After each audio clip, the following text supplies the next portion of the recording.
أعوذ بالله من الشيطان الرجيم بسم الله الرحمن الرحيم ويبين الله لكم الآيات والله عليم حكيم۔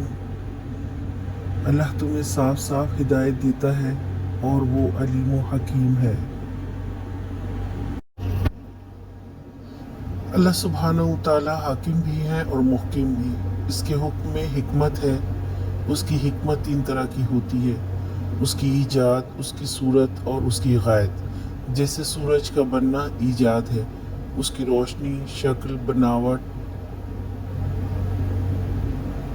سب صورت ہے۔ اب اس کے بنانے کا مقصد اس کی غائب ہے۔ حکم شرعی ہو یا کونی، سب اس کے حکم سے ہے اور اس میں حکمت ہے۔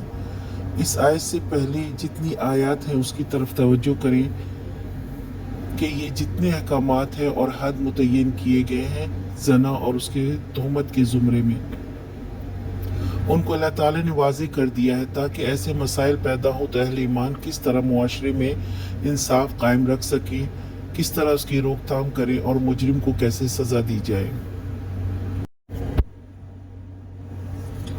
آج کا سوال: اس آیت میں اللہ تعالیٰ کی کون کون سی صفات بیان کی گئی ہے؟